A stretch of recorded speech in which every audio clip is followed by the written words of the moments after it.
his second. The police are on site to get him offside.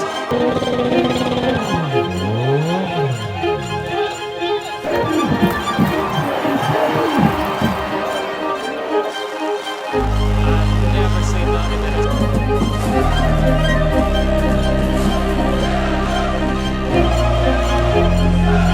Was happy to see Chris Froome competing at the Giro d'Italia this year with his რატომ ხვდებით რაღაცის გულშემატკივრად?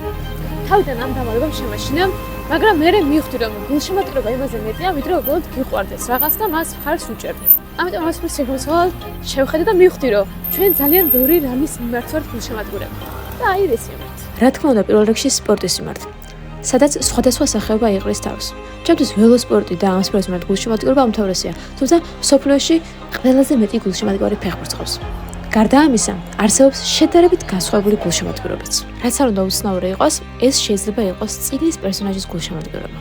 ან იყო კინო ინდუსტრიის გულშემატკივარი. ან იყო მხატვრობის გულშემატკივარი. გულშემატკივრობის გამოხატვის სხვადასხვა ფორმა არსებობს. შეიძლება ადამიანებმა ეს კედელზე ხატვით გამოხატონ.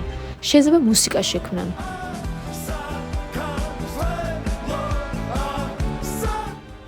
სხვადასხვა ქვეყანაში ამას სხვადასხვანაირად გამოხატავენ. ამერიკაში სხვანაირად, ბრაზილიაში სხვანაირად, აზიისკენ სხვანაირად, ხოლო საქართველოში სულ სხვანაირად. მთელი ქვეყანა არაერთხელ გაერთიანებულა რაიმეს მიმართ საგულშემატკივროდ. ალბათ ყველას გახსოვთ, NBA ვოდ ზაზა ფაჩულია. ალბათ საქართველოში დილის 5-6 საათზე მხოლოდ მერაბ თვალიშვილის ბრძოლის ანახავად თუ გაიღვიძა მთლიანი ერი. შარშანდელი მომენტი ალბათ ყველას გვახსოვს. საქართველოს ნაკრების ევროპის ჩემპიონატზე გასვლის მომენტები, როცა მთელი ერი ქუჩებში ერთიანად ზეიმობდა ამ მნიშვნელოვან მომენტებს. გულშემატკივრობა ჩვენს პროექტ კრეატორშიც კი უდიდესია. როგორც ერთმანეთის მიმართ, ისე მაყურებლის მხრიდან თითოეული საგულშემატკივრო კომენტარი ძალიან ბევრს ნიშნავს ჩვენთვის.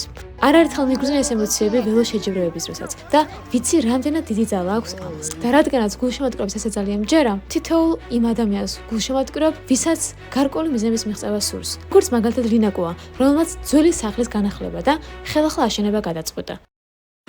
ის ფაქტი მას ედიანებს, რომ ჯუბერ ლეჟავამ ვერ მიიღო ის გულშემატკივრობა, რასაც იმსახურებდა, მაგრამ ჩვენ დღეს ის გვახსოვს და გვამოტივირებს. იმისთვის, რომ თავი იგრძნო გულშემატკივრად, კონკრეტული სფერო აუცილებლად უნდა გიყვარდეს. თავს აიგივებდე ამ სფეროს წარმომადგენლებთან. იცნობდე მათ ისტორიას და მხარს უჭერდე. ჩემი მიზანი სწორედ ეს არის. გავხდე ფეხბურთის გულშემატკივარი და დავესწრო საქართველოს ეროვნული ნაკრების თამაშს.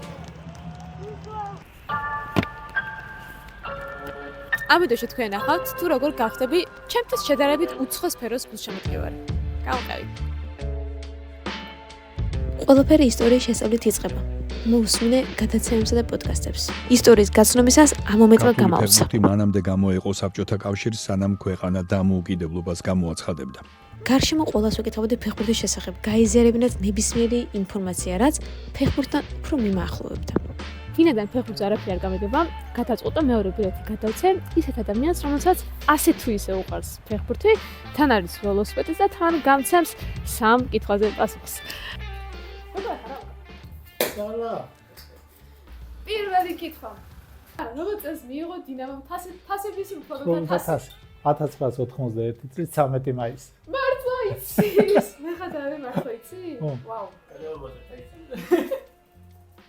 რატო იცი? ბიჭო, ერთხელ აიღო და თამპე ეგ როგორ არ უნდა იცოდე. როგორ შემოვიდა საქართველოში ფეხბურთი?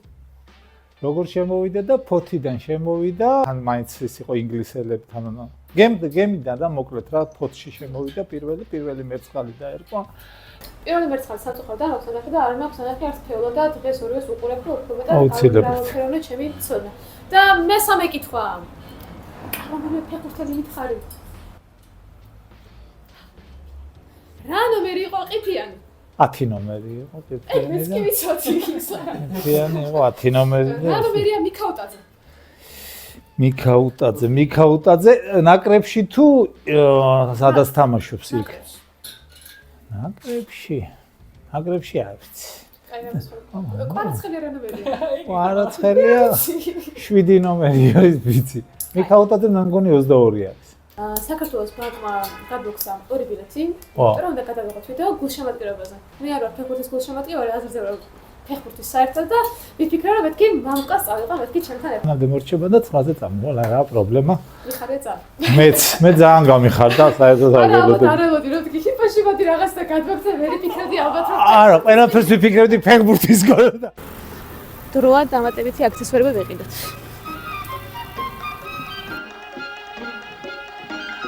გულშემატკივრების ერთ-ერთი ფორმა არის შექმნა პოსტერი.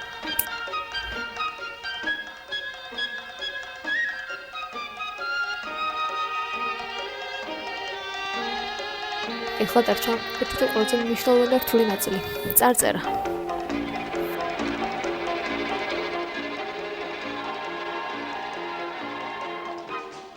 გულშემატკივრებისთვის გჭირდება მაისური.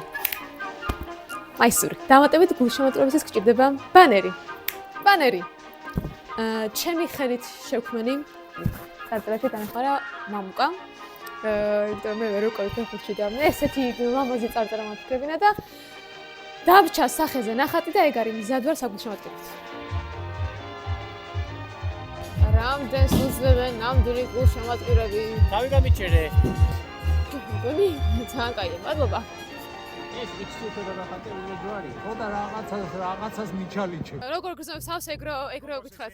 გზად ესპანელების მხარდამჭერთა გუნდი შემოხვდა. შანსი ხელიდან არ გავუშვი და კითხე, როგორი შემართებით იყო და როგორ გამოხატავდნენ გულშემატკივრებას. ესპანია! Vamos! España! დღეს ვარ საქართველოს გულშემატკივარი ცალსახად, მაგრამ ესპანელებმა დამაკრეს თავიანთი დროშა, ძალიან საყოლები არის. აი რა მაგარი მომენტია, რომ რა თქმა უნდა ყველას უნდა რომ თავიანთი ქვეყანა მოიგოს, მაგრამ აი ცოცხალ ქვეყანაში ძალიან რთულია, რომ შენ ქვეყანას გულშემატკივრებ, იმიტომ რომ უმცირესობაში ხარ. ნელა მატჩი ახლოვდებოდა. ხალხმა საყოველად მომზადება დაიწყო. ზოგს მუშტაიდისკენ მიეჩქარებოდა. ზოგს კი სტადიონისკენ. არ ველოდი, მაგრამ სტადიონის სავსე იყო.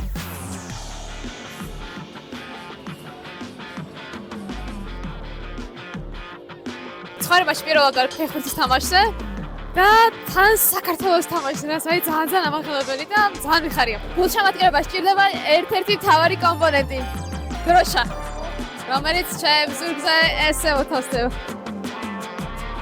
ეს ხომაგებთან ერთად ვარ. მაგარია. რადგან მინდოდა მხურვალე გულშემატკივრები ვქვა და მე ნახე ხომაგებთან გადავედი.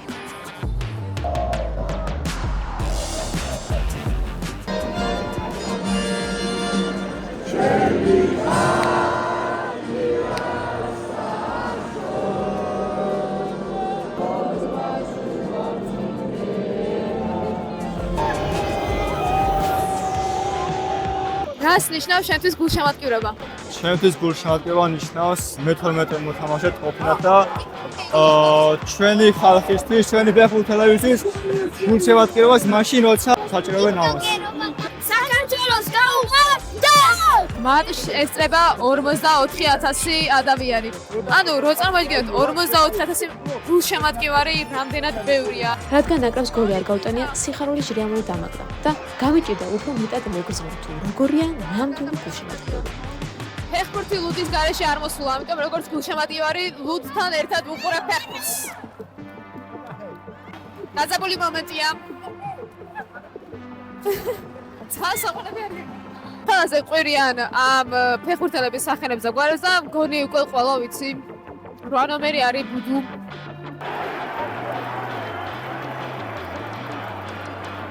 რაღაცნაირად ყველა ხდება, აი როდის ჭირდება გუნდს მხარდაჭერა და უცნაურად იწყებენ ყველა ერთად ერთ დროს რაღაცა შეძახილებს. პირველად როდის იყავი ფეხბურთზე? ძალიან პატარა ვიყავდი. აი ეგეთი გამოთქმა მქონდა ბავშვობაში, თუნდაც ფინტა მესხალს ესე ვიძახდი და თეთრი მაიკა იყო დედა მაისური სპორტული და იქ ამოვაქარგინე ჩემ დროს არ იყიდებოდა ეს წარწერები და კაკოვის რომელიღაცა გუნდი იყო არ მახსოვს, მაგრამ მახსოვს გივინოდია და ისინი თამაშობდნენ. ეგ იყო 1900 სადღაც 70-იან წლებში რა. პირველ მსოფლიო ჩემპიონატს მე უყურე. ეს იყო 1974 წელს ტელევიზორში რა თქმა უნდა. ფინალში თამაშობდნენ გერმანიის ფედერაციული რესპუბლიკის და ჰოლანდიის გუნდები. 12-ის არ ვიყავი და იმდენად იმოქმედა იმ თამაშმა ზოგადად რომ დღესაც საქართველოს ნაკრებს თუ არ ეთამაშება, ყოველთვის მაშინდელ ჰოლანდიას, დღევანდელ ნიდერლანდებს გულშემატკივრობდა რჩები ბოლომდე. მიუხედავად იმისა, რომ მაგალითად ხალხი მაინც იმედიანად ელოდებოდა ერთ მამოტივირებელ გოლს. ზოგი ადამიანი იმედგაცრუებისგან წავიდა, მაგრამ ნამდვილი გულშემატკივრები დარჩნენ.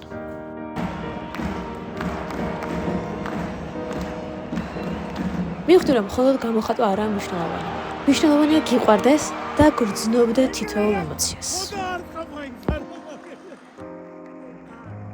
ძალიან განსხვავებული და გამარჯვებით სავსე ენერგია ტრიალებს მიხვალ იმისა რომ წავაგეთ.